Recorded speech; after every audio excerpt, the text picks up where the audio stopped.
Bonjour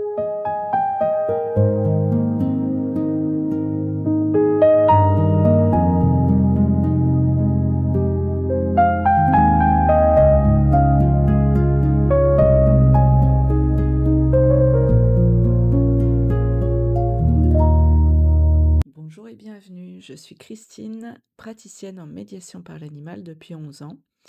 Depuis toute petite, je suis entourée par des chats et des chevaux et des chiens sont dans ma vie depuis 15 ans. J'accompagne des professionnels et des particuliers autour des blessures de l'attachement avec une approche un petit peu particulière. En effet, mon approche fait le lien entre le monde intérieur de l'humain et la relation qu'il construit avec son animal. Dans mon propre parcours avec mes animaux, j'ai observé quelque chose de très fort. Depuis toujours, je suis profondément engagée pour le bien-être animal.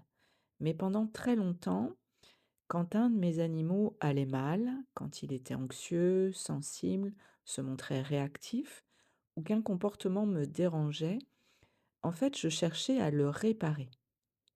Alors, j'apprenais des techniques pour le soulager, je le soignais avec des médicaments ou d'autres approches non médicamenteuses, et je mettais en place beaucoup de choses autour de l'animal. Mais pourtant, souvent, je me sentais en échec ou démunie parce que le problème persistait ou revenait, ce qui a été le cas des bronchites chroniques de Totov. Ce que j'ai compris au travers de mes formations et de mes années de pratique de la médiation par l'animal, c'est que la relation entre un humain et un humain, ou un humain et un animal, ne se joue pas uniquement au niveau des comportements. En fait, le comportement, ce n'est que la face immergée de l'iceberg. C'est ce que l'on voit. C'est le résultat, c'est la réponse, en fait, de tout un tas d'autres choses qui se sont passées et de processus qui ont été activés en amont. Et moi, j'ai voulu comprendre, en fait, tous ces processus et tous ces tas de choses, en fait, qui font qu'il y a une réponse comportementale. Ce qui a profondément transformé ma relation à mes animaux et contribué à leur bien-être et au mien également, c'est lorsque j'ai compris que la relation se joue à un niveau beaucoup plus profond. Elle se joue au niveau du système de l'attachement, du système nerveux et de la sécurité intérieure. Et c'est ce que j'ai envie de vous partager dans cette série de podcasts. Une voie qui est souvent inexplorée, alors qu'à mon sens, elle est essentielle. Une voie qui m'a permis d'accompagner mon cheval, Guetotov, vers un bien-être durable. En 2011, il était en pronostic vital engagé, malgré tous les soins que je lui prodiguais pour soigner ses bronchites chroniques. Et grâce à cette nouvelle approche, mon cheval a guéri de ses bronchites chroniques et aujourd'hui il a 32 ans et il est en pleine forme. Cette approche, elle m'a permis de transformer profondément la relation que j'ai avec mes animaux. Par exemple, j'ai pu aider Gus, mon chien, à se poser et à s'apaiser. J'ai pu également créer une relation de confiance avec mon autre chien, Sacha, qui était réactif et qui mordait.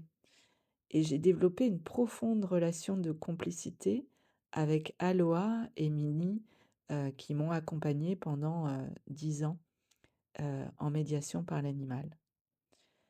Mais cette approche, elle m'a aussi permis de faire des liens entre ce que vivaient mes animaux et ce qui se passait en moi émotionnellement.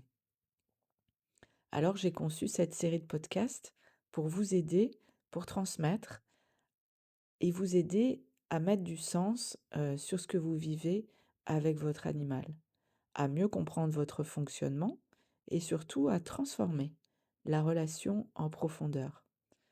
Alors dans cet épisode 0, je vous propose de poser des bases, parce que tout ça c'est un petit peu peut-être compliqué, et ça fait appel à différents concepts.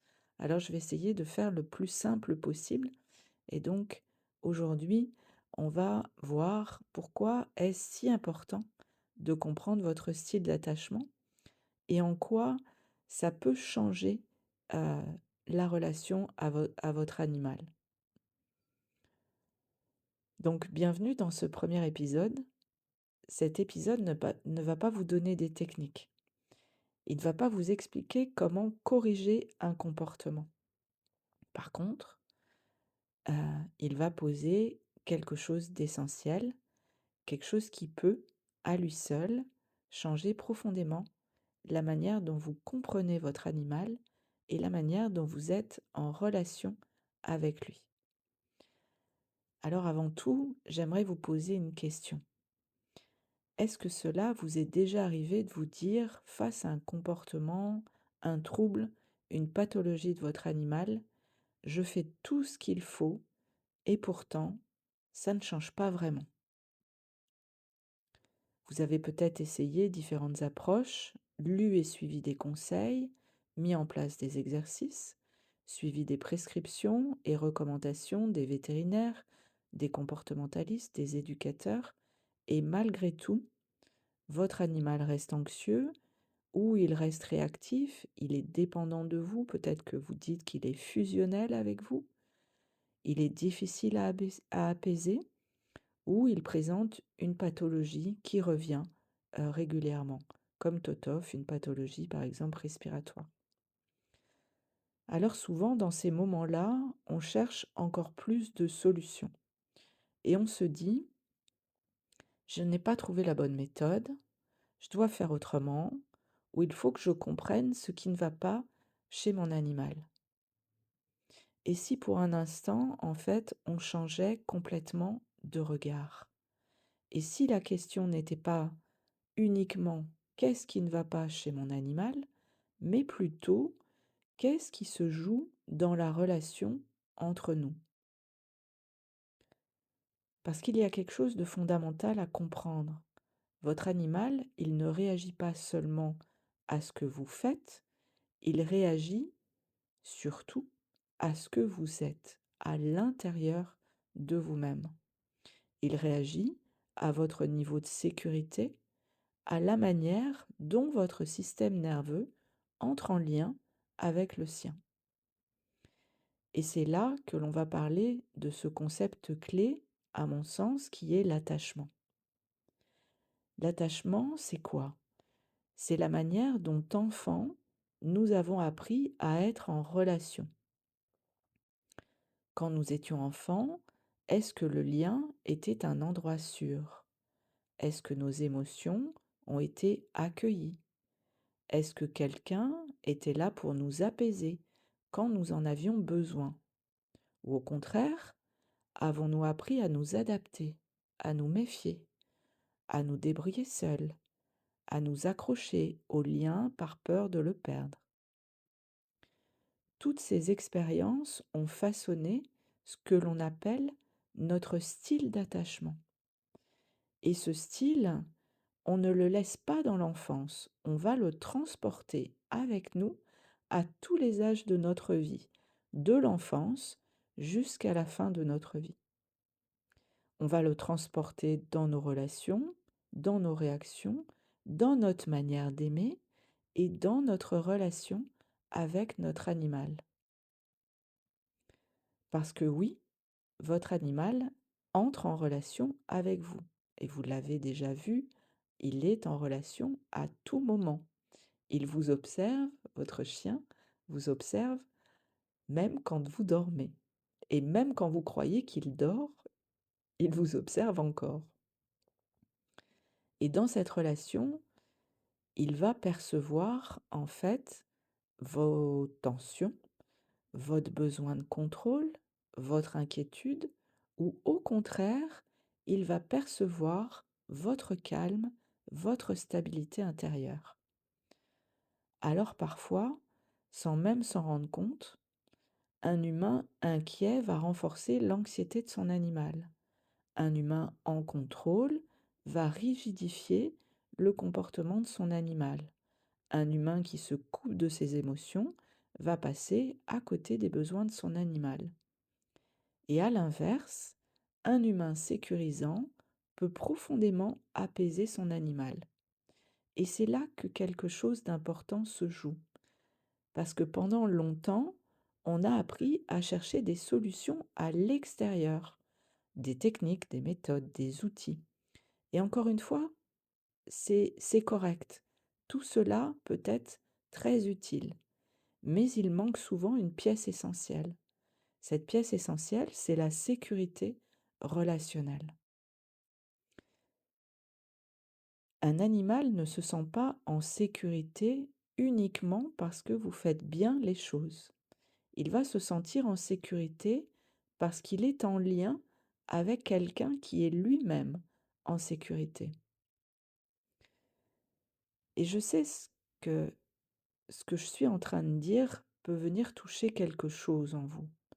Peut-être que vous êtes en train de vous dire, donc le problème vient de moi. Ici, il n'est absolument pas question de vous culpabiliser, mais au contraire de vous éclairer pour vous déculpabiliser. Apaiser peut-être même une émotion de honte. Parce que cette culpabilité et cette honte, je les ai ressenties dans la relation avec certains de mes animaux avant de comprendre les processus de l'attachement. Et j'ai compris aussi que si je restais coincée dans cette culpabilité et cette honte, en fait, rien ne changerait, tant pour eux que pour moi et notre relation. Alors j'ai décidé d'agir et c'est pour ça que je me suis formée et c'est pour ça aussi que je me suis reconvertie dans la médiation par l'animal. Et j'ai décidé de devenir responsable au sein de la relation en m'occupant de ma propre sécurité intérieure et de mon propre système nerveux. Vous avez fait et vous faites du mieux que vous pouvez. Je le répéterai souvent. Vous avez fait et vous faites du mieux que vous pouvez à chaque instant, avec votre histoire et tous vos héritages, avec ce que vous avez appris, mais aussi avec vos conditionnements. Mais aujourd'hui, vous avez la possibilité de comprendre et d'apprendre autrement. Et ça, c'est une immense ressource. Ça a été une ressource pour moi et aujourd'hui, je souhaite partager vraiment cette ressource aux autres.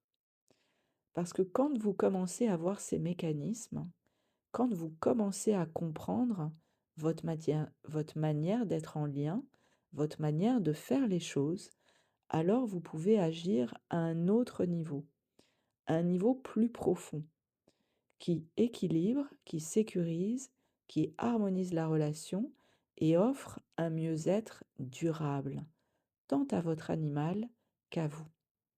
Et c'est exactement ce que je vous propose dans cette série. Alors, dans les prochains épisodes, nous allons explorer ensemble, si vous le souhaitez, comment identifier votre style d'attachement, comprendre les fonctionnements de l'attachement anxieux, comprendre les fonctionnements de l'attachement évitant et voir comment l'attachement sécure peut devenir une véritable ressource dans la relation avec votre animal. Et nous irons aussi regarder ce qui se passe quand l'humain et l'animal sont tous les deux en insécurité. L'idée ici n'est pas de vous mettre dans une case, parce que j'ai horreur des cases, mais de vous offrir des clés de compréhension, des repères, une grille de lecture, parce que plus vous comprendrez votre fonctionnement, plus vous comprendrez celui de votre animal. Plus vous pourrez créer avec votre animal une relation qui ne repose pas seulement et uniquement sur des techniques, mais sur quelque chose de beaucoup plus profond, un sentiment de sécurité partagée. Alors, si ce sujet vous parle, je vous invite à écouter le prochain épisode dans lequel nous allons commencer à explorer ensemble comment reconnaître votre style d'attachement. Merci pour votre écoute et à très bientôt pour la suite.